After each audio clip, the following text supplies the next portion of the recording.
gathered some of the industry's top builders and fabricators on this stage to show you their skills live and in person.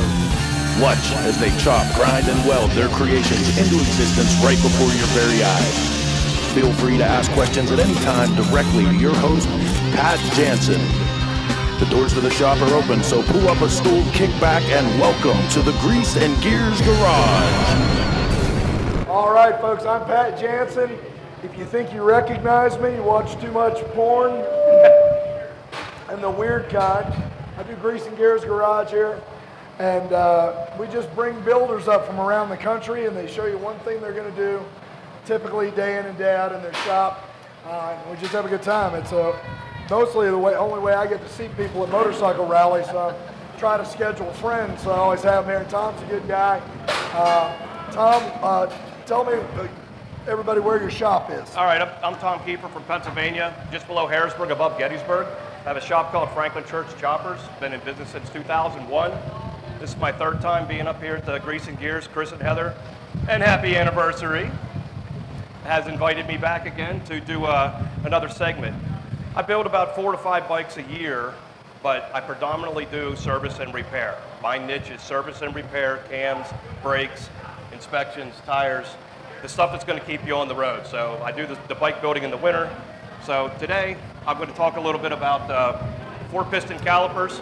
Probably most of the people out there got these on their bike. They're 2000 to 2006, 2007s. They went to Brembos. And there's a lot of, not issues, they're really, really good caliper, really good master cylinder, but there's different brake fluids for them. And there's also your front brakes. I know everybody out there, you pull the brake and you're like, hey, I got to take my bike to the shop and get it bled out. It's kind of spongy. You pull it the second time, it gets a little better. Pull it the third time, it seems to be really good. And then you ride down the road for 10 minutes and you pull the brake and it comes all the way in, and if you use 2 fingers, it pinches your finger again. Yeah. So it's pretty typical of these, and it's just because of the heat buildup, and they get a degree of, I call it snot. It builds up condensation behind the caliper, or behind the pistons. So I was going to show you how to take the caliper apart. They have a simple rebuild kit, sold in Drag Specialties. JMP Cycles? Yeah, JMP Cycles. There's many, many places that sell it. They're really cheap, and if you have just a few simple hand tools, you can actually do this yourself. Yeah, well, and that's great. It's super handy. You know, I have a shop, and I encourage, as I'm sure you do, I encourage people to do the things they can do to their motorcycles. There's a lot of stuff you shouldn't do to your own bike if you're not trained, because you'll get in the middle of it and you won't have the tools, and all of a sudden you're like, you're going to break it or you're going to makeshift it, and it's not going to be good. But this is something that if you just have some basic tools and some desire, you can do to your own bike. And a little bit of patience. Yeah. A little bit of patience. So to start with, I'm just going to go over a master cylinder real quick. Every master cylinder, depending on the caliper, depending on if it's a dual front caliper or single front, is going to have a different size bore in the master cylinder. When you got your Sportsters with the 2-piston caliper, it's actually not a 4, it's a 2. It's only a half-inch bore. And then you go up to a Softail with a single front caliper. It's a 9/16 bore, and that's written right inside the master cylinder itself. When you get up into a dual front, like for your baggers, your dressers, you're an 11/16 master cylinder. A lot of us want to take off that wheel and put on a 21 or put on an 18, and we want to take a caliper off and a rotor off and just use a single side. Well, if you do that and you keep the same master cylinder, your lever is going to be like pulling against this table.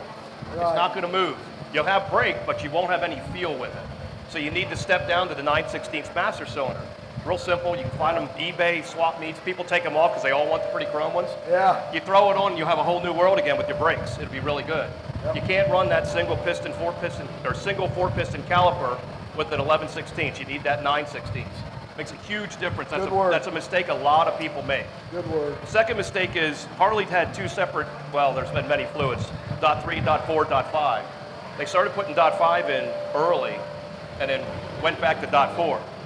So you got to look at the little sticker on the top to make sure that you're putting the right dot in it. Yeah, it's a little bit ringing. To see what it is, if it's .4 or .5. You can mix the .3 and the .4, but you don't want to mix them with .5. Right. .5 is silicone. It won't ruin your paint. and I think that's probably the reason why they did it. It takes a higher temperature rating, but the .3 and the .4 will mix because it's not synthetic. And I was going to say that you said those different brake that's rated for heat. Yes. That's how you get those, and not a lot of folks know that. They're like, why is there so many different kinds? Well, because .3 was way back when, and then it went to .4, and then when they went to silicone, so that the racing guys, it wouldn't boil. right, But then Harley realized that it just didn't work as well, so they went back to the 4. right. So you got to look at the little sticker to make sure you have the right one. So that's enough on the master cylinder. I'm not going to even mess with that too much, other than I wanted to tell you about the bore sizes. It's great. We're going to get right into the caliper. Caliper's pretty simple, 4 piston. There's 2 on this side, 2 on this side, and I think most people have taken the brake pads out. They're a quarter inch 12-point socket. These don't have the clips. The new Brembos have a clip, so if you start pulling this out without pulling the clip with a newer Brembo, you'll ruin the clip. It'll go into the threads and you ruin the caliper. To get these out, you just kind of push in on your hand, and it'll take the spring pressure away. Once you get it out far enough, you just pull it right out. I only have 1 bolt in it. Couldn't find the other one. So when you take these out, the best thing to do is, this is the left side caliper. When you take it out, try and take them out. Now there'll be a rotor in between. Some people pull the caliper all the way off. I usually do. You don't have to, but I usually do. When you pull them out, take the pads and lay it directly onto the ground. And the reason I say that is the pads have a square and a circle and a point, and they're different. So if you put this one in this way, you won't get them back in the caliper. You'll fight with it, fight with it, fight with it. So if you take them out, take them straight out of the caliper, if you're holding it in your hand, and just lay it right down. That way when you put the new pads, which you'll do, you can actually lay them and know that you have them exactly the same way, put them together, slide them right back in, and then you can actually just push your finger and just push your pad back in, push your bolt back in. There's a spring loaded in here that keeps it from chattering. So we're going to get by that. We got the pads out, no big deal. These are number 10. These bolts are number 10. There's this one, and this one's actually goes through and holds the 2 halves together, but so do these 2. So when you take the 2 mounting bolts off, you still have 2 more holding. Right. So what I generally do, This will take the longest amount of time for me at the shop because I can't find the 10 millimeter of anything, open end, socket, nothing. well, considering that I do this a lot, I actually keep a 10 millimeter non-ratchet wrench Right. in the same rack with all the ratchet wrenches because I break them loose with the non-ratchet because I get tired of breaking this all the time. Do we have a camera for back here at the vise? Yeah. Okay. What I do is I have soft jaws on my vise. To save my hands, I don't have soft jaws for this, so I'm just going to use a towel. But to save my hands and save stuff, I actually put my non-ratchet wrench over the rubber mallet. You don't break. You will lose some fluid in here. This is an older caliper. I don't know if it has fluid in it or not. So once you get this open, there's a clip in here. This clip is the clip that actually keeps your brake pads from chattering. So I generally take that out and I lay it again almost exactly the way it came out. Yeah. You know, And I always take a picture whenever I'm doing anything like that because I'm invariably I try and do that, it. but a lot of times my fingers look like I'm going to this. kick it, and I'm going to go, oh, now I don't know how it goes. So when you take this apart, this side, the left side, or the actual bolt side that it goes in through, it actually has, it's not machined. There's no recesses in it. The other side is machined where these 2 little tiny O-rings come out. I got a pick here, usually pick them out. So they got a little O-ring, and this is where the fluid passes from left to right. Because the fluid actually comes in through the red. It's actually a plug. Take it out. I plugged it so if it had fluid in it. This is your bleeder. So the fluid comes in here and goes across. And so all 4 of the calipers, or the pistons, push in at the same time. So what happens a lot of times, these pads actually don't look that bad. What happens is your pads start to wear at an angle and start making contact at an angle like this. Where's the camera? That's right there. Yeah. Make an angle like this. And when you hit the brakes the first time, they hit the rotor and they come in a little bit. And you hit it the second time and you hit the rotor and they come in. And the third time, they're now flat. So now you have a nice strong. Right. And if you take the pads out and you look, you'll see you'll have like 7 30-seconds on the top and like 1 30-second down on the inside. Right. And that's what causes it. It goes in and it touches and comes in, then in, and then in flat.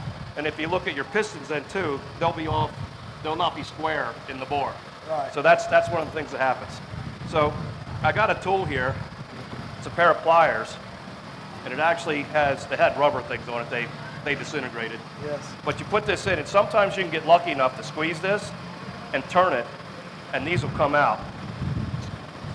Caliper's old, and it hasn't had fluid in it for a while. So I don't think it's going to come out. We got compressed air. Yes. So I'm going to try to do it with the compressed air. And I got 2 nice homemade little piece of crap tools that just lay on my bench all the time. You say, what the hell are you going to do with a piece of wood? Well, the piece of wood actually goes over top of this air hole. And I put it over top that air hole and over top that piston, and then I push air into this hole. And it'll blow it out. So before I do that, I put my glasses on because the shit will fly. Sometimes, if it comes out right. Sometimes you got to actually use. Let me see if I can get this to work. We might have enough air in this compressor now. Yeah, it should be built up enough. So normally I'd have soft jaws on this instead of this nice rag. Stand right here for a second. I'm going to actually put this in here and see if I can work it while I'm blowing the air in. I'm going to. And I got it in my hand. That's why I said to stand there, because I don't need to do that. So we got the one out. Pretty simple. And if you look on the back of this, you see that nice little coating of, looks like something you blew this morning out of your nose? So once we get that one out, I just take the nice little block of wood and I put it over the other hole and the other piston hole. And what that does is, believe it or not, the wood acts almost like a gasket. I put my little pliers in, grab a hold of it, work it a couple times, and then put some air in it. Got me again. You can turn this compressor off now. What's You that? can turn the compressor off. Okay.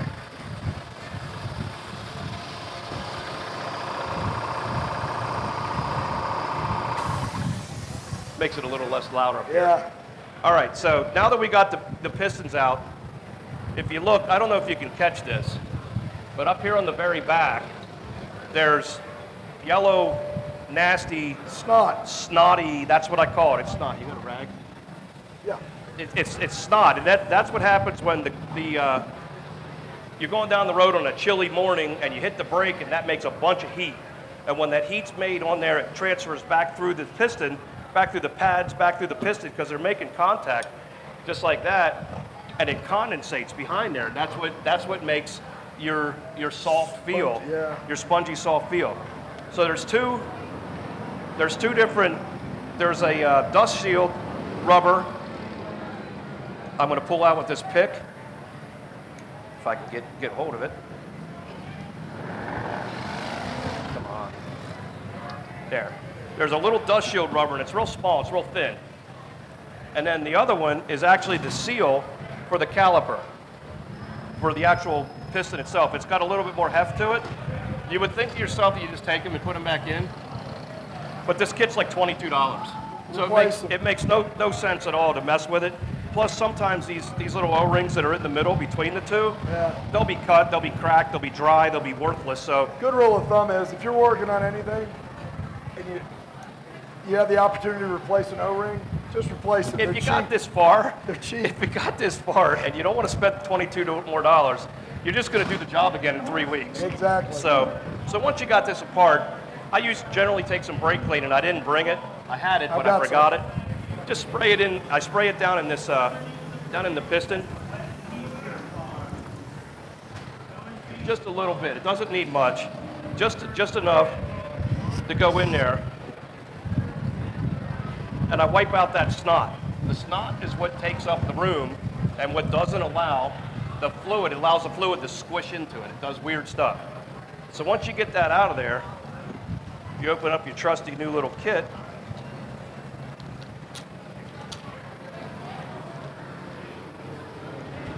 And this kit is enough to do 2 sides. It's enough to do 2 front calipers, if you notice somewhere.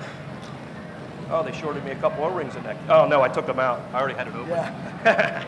So this particular master cylinder calls for .5.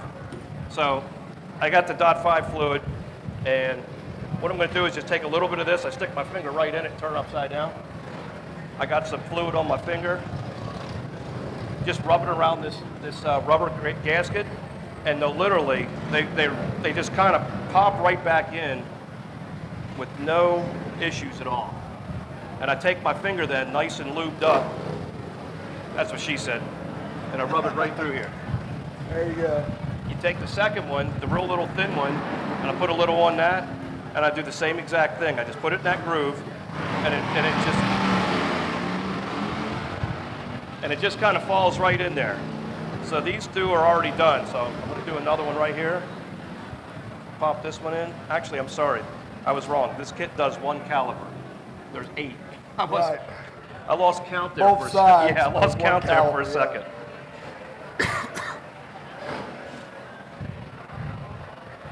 I got people texting me from home with the 48 flathead that says it's not starting right.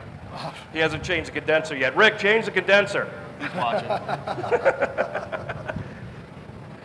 Picked a great time. So I got those two in. Put a little bit more on here. And you can get all fancy if you want to and put these in your brake and put them in your parts washer, and you can clean everything up and go nuts if you want to. But I found that as long as you clean that snot out of there and you have the surface so that these O-rings back here are clean again, it's fine. You don't have to spend hours cleaning that. Because, you know, if you start taking a wire brush or something, it's going to mar the surface, and you just don't want to. Right, so this side's got the recess in it for the 2 small O-rings, and they just kind of set in there. Once they set in there, I just take a little bit of fluid and just rub it on again. And what the fluid does, it just allows when the other half hits it and you tighten it down, if it wants to kind of squeeze it or let it go, it just relax into its place. If you got a pool and you put petroleum jelly on the O-ring, it'll actually seal as compared to putting it on dry, because it'll actually stick and not go the right way. So we got the 1 half done. That's actually the easy half. This one's a little bit harder because the piston holes are here. I'm sorry, the holes here where the air goes through, and these are the pistons. So we're going to try this again, but this time I got to seal this hole. See what I'm saying? Yeah. This time I got to seal that hole. So I usually try and use a piece of plastic or something that I didn't bring. I'll just try this little. So we're going to have Pat protect the Twisted T-bike here again while I put a piece of plastic and again, the piece of wood. It blocks this piston so that it can't fly out. I put it in here. We'll put this piece of plastic against that hole.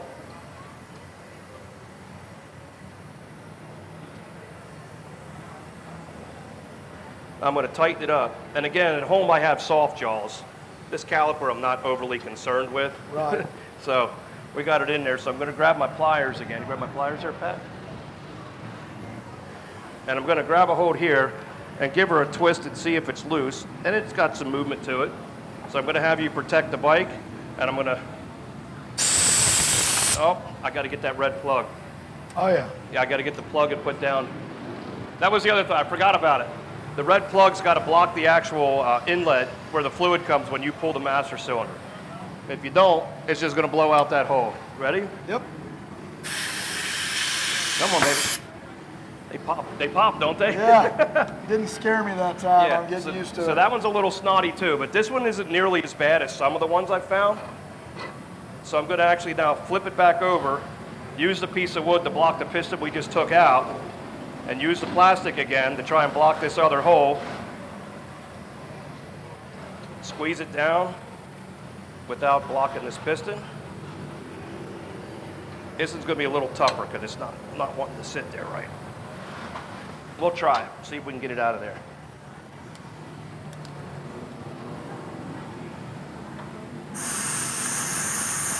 Come on. No, I got to get more. I got to get a seal. See, I'm not sealed here. All right. Yeah, I'm not sealed in this back here. Try and put this down in here a little deeper.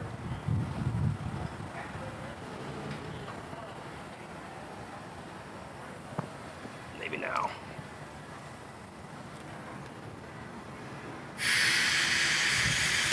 There we go. That one didn't pop out quite as hard, or quite as, with much force.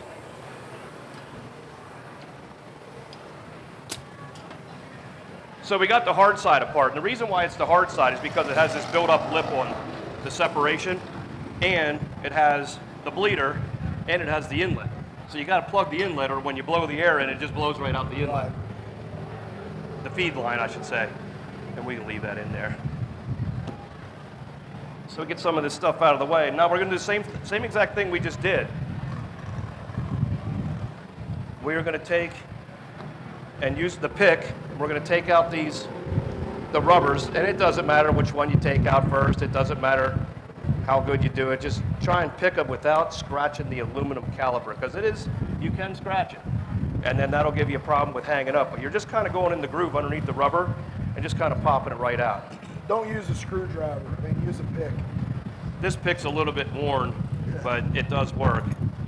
So now we got those out. This side's got some pretty decent stop. We're just going to spray a little bit in the hole, and clean it all out of there.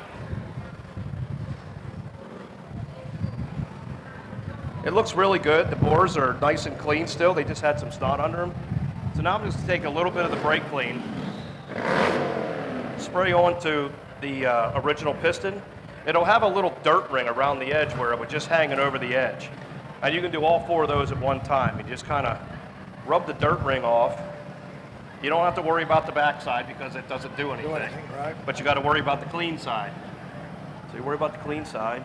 You get this all cleaned up. I'm going to do the other 2. And these will actually come out real nice and clean once you get that snot off of there. So you can really see it on this one. Yeah, that one's nasty. But some of them, when I take out, this caliper's been sitting in like a caliper pile. Yeah. So it's been dry for a while. When you pull these out, sometimes they are like you just got sneezed on by somebody. I mean, it's bad. So I'm going to go ahead and put the 4 O-rings, new O-rings, back in this one. And again, a little bit of fluid all the way around the rubber, and just pop it right back in. It'll just fall right in there. I was amazed the first time I started doing it. I thought it was going to be a pain in the ass, but it actually just falls right on there with no problem. And put one side in, and then I use my finger and just kind of push in, and they'll just kind of pop right in there. So that one's in. A little bit more fluid and just go around it. Just kind of lubricate it a little bit. I'm going to put the big one in. I always put the bottom one in first, the big one. Yeah. I don't know why. I mean, I guess you could put the top one in, but the fat one won't go in the small groove. All right, yeah. And it just kind of goes right by it, just pops right in there. We're in. The last one. We're going to pop it in there. And Bob's your uncle. There she goes. A little bit of fluid, So now we're going to go ahead and we're going to pop the pistons in. Pistons go in with the flat side down, flat side into it, not the other way. Put it the other way, you're going to have a lot of fluid in there. Yeah. You're going to have a lot. I just take a little bit of fluid again, just rub it around it, and these will just pop right in with your finger. See how easy that just popped in there? It's because they're clean and they're lubricated now, and the rubbers, they just want it. They'll just pop right in there, and they'll pop in nice and square. If you got to force it, something's wrong. Something's wrong. It'll just pop and it easily slide right in there. And again, this is all for when you got your 2004, most of the time it's the dual piston calipers, and you pull it in and it goes almost back to your grip, and you're like, wow, that's pretty bad. And then you pull it the second time, it goes halfway back, and you pull it the third time, and you got the brakes that you're used to or you want. Yeah. This is the actual repair for that, and it's really simple. It does take about 2 hours at the shop because you're doing both sides. Right. You gotta take them off. Yeah. When you take the calipers off, and I'll say this, some people don't realize it. When you take the calipers off, some of the bikes, they've taken enough of the calipers off that you can actually sneak them past the fender. Other bikes you can't. Yeah. And if you try, you'll scratch the rid of that fender. So you got to be real careful. And I found a little trick with that too.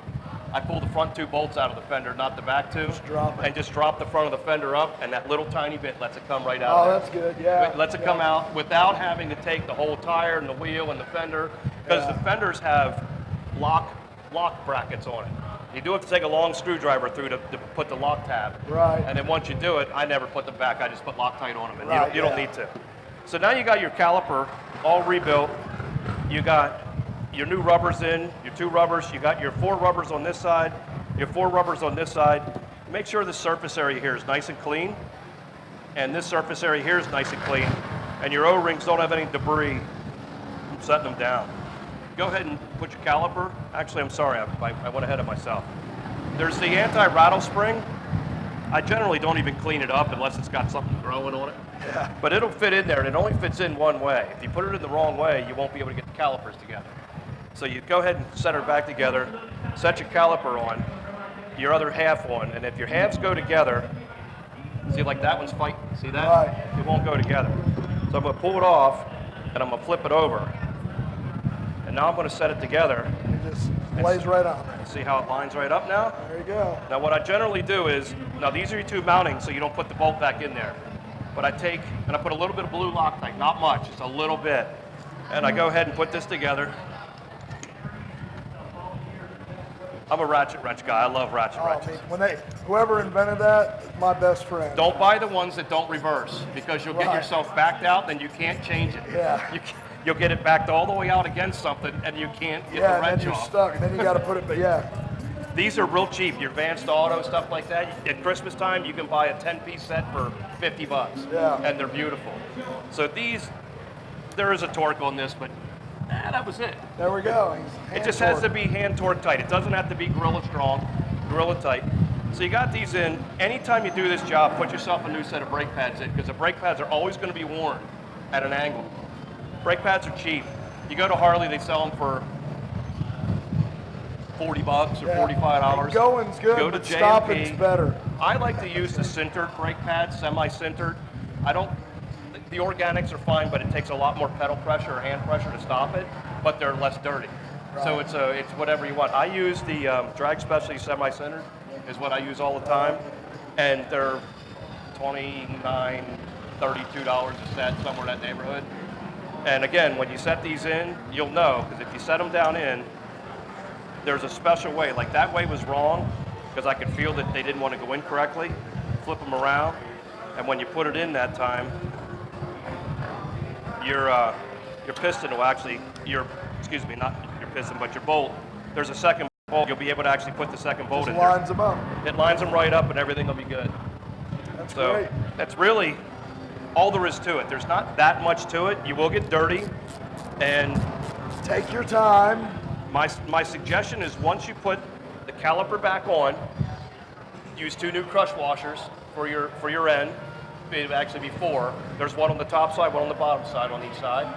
And then I would actually, before I even put those in, a lot of times I'll pull the top off the master cylinder, and I have a vacuum that I'll actually suck it back out the top, but most of the time it almost all drain out the bottom. Right. What doesn't drain out the bottom, I suck out the top. Right. And then what I do is I put brand new fluid in it, and then I put it in the top and I let it start running through, and it will run through some, not all the way. And then I bleed them out, and you bleed them out, it'll fill these cylinders, the chambers up, and you'll actually get fresh fluid. You'll see the fresh fluid coming out instead of the dirty, nasty, ugly fluid. Yeah, which And- is another thing that people neglect a lot, particularly when doing their own maintenance. They might change their own brake pads. But they don't do the fluid. They don't do the fluid. And you'll see the bubbles come up. And you'll do it, and they'll come up. And you'll do it, and they'll come up. It might only be 1 or 2. And then you pump it like 20 times real fast, and let it off, and you see it go, brrrr, the bubbles will come out. When the bubbles quit, you're gonna start feeling brake. Right. Once you start feeling brake, and you got some brake, I always bleed the furthest caliper first. It's just, I did that from cars when we used to do. Yep. So I bleed the left caliper because it's the furthest away. And I bleed it 2 or 3 times. Make sure you keep checking your fluid. Don't let it go dry, because if you do, you got to start over again. So get the bubbles to where it's no longer coming out of that one, and then I go to the right one. And usually when you do the right one, within the second blip of opening the bleeder, it's ready to go. Right. So it's ready to go and you're ready to rock. Man, well that is such a handy thing, man, because, you know, I guarantee you there are mechanics around the country that have never done that to a brake caliper. Well, I'll be honest with you, how I learned how to do this, because I was an auto mechanic for years, and I've been doing this since 2001, all maintenance. I had a friend come in, and it was a customer friend, like they always become, it seems like. Yeah. And I bled his brakes. 2 weeks later, he came back and said, hey, my brakes suck again. So I bled him again. 2 weeks later, he came back in, brakes suck again. I was like, all right, I'm missing something. So I rebuilt the master cylinder thinking that it was getting air in it. Did that. I didn't charge him because I'd already done the 2 other. Right. Did that. 2 weeks later, he came in, same problem. I said, all right, I got to look at something here. Something I'm missing. I just don't know. This was 15 years ago, you know. Yeah. This is back like in 2001, 02, 03. So you couldn't Google it. Yeah, it was nobody was telling you anything. I mean, so I went ahead and I pulled the caliper. Actually, I pulled the caliper off, pulled the pads out, and saw that they were angled. The bike had like 30,000 miles on it. I was like, there it is, found it. So I went ahead and did the whole job. And it was the first time I did it. That's when I figured out how to use this stuff. Yeah. My little That's shop a good tools. trick, man. It's just a piece of wood, but it Yeah. blocks off the holes. So I went ahead and did that. I bled it out. I took it for a ride. I said, you call me, like when you ride it next time, and let me know. He said, I've been riding it for like a month. He goes, it's perfect. It's never changed. So it really is a big difference. You think that there's air being introduced into the line. It's not. It's the caliper. So if you've taken your bike to a mechanic, you're having trouble with your brakes, now you can give him a heads up and say, hey, I think this is what it is. Check my pads. Absolutely. And so, because there are a lot of mechanics that aren't going to look for that. You know, it's just going to stump them. Well, there's a lot of really good mechanics, and then there's mechanics that do the job, get paid, and get you back on the road that maybe didn't know it and maybe just haven't learned it yet. Right. And that's all it is. I mean, there's good and there's better and there's best. Right, And exactly. that's And just the way it is. Most of that in our world has to do with experience. Yes. Running into the problem, absolutely, yeah. solving the problem, and now I know. Yeah, and I got to say, I have a very good network of friends nationwide that I call, hey, I got this problem, what the hell? Yeah. And I'll call them like, hey, check this. I'm like, all right, I go back and check it, like, son of a bitch. Yeah. That's what it was, thank There you. you go. You And always can learn something. And then you put that in your pouch, Yeah. and now you know it. So, Well, that's why we do Grease and Gears Garage. It's these little tips, little tricks. Yep. That, because you can't know everything. no. And but Tom, thank you so much. It was super helpful. Now you're here with the Hamsters Yeah. here at the Iron Horse. You guys got the bike show going on over there? Is that No, what there you're was a doing? bike show yesterday, Dave's big paint Dave's show. Perowitz paint Yeah, show. Perowitz Paint Show. Today was our luncheon, and then we ride down here. I just happened to take my shirt off for the segment just because I don't want to ruin a nice Yeah. yellow shirt. So you but guys are just playing no, today, huh? I'm honored to ride with the Hamsters. I've been with them for 10 years now, and we happened to be here, so some of my brothers are out here and great. watching. So Great. Tom, thanks for being on Thank you Grease so and Gears much. Garage again. All right. Really appreciate it. Folks watching here live, don't forget, tonight at 7 at the Steel Pony Campground is the Black Hills Boogie. It's a brand new bike show. Cycle Source magazine and that lot are putting on. Grease and Gears Garage is going to be there. So come down for that. Also, Friday night, tomorrow night, right here, we're taking this drag strip. We're making it a drag strip. We got our Christmas tree, and we're drag racing mini bikes here, right here at the Iron Horse. damn it, I know. I didn't bring mine. So we're gonna get it done right here. Thanks for being with us, Facebook Live, folks. Thank you so much Thank for you, watching. Iron Horse. We'll be back tomorrow at noon.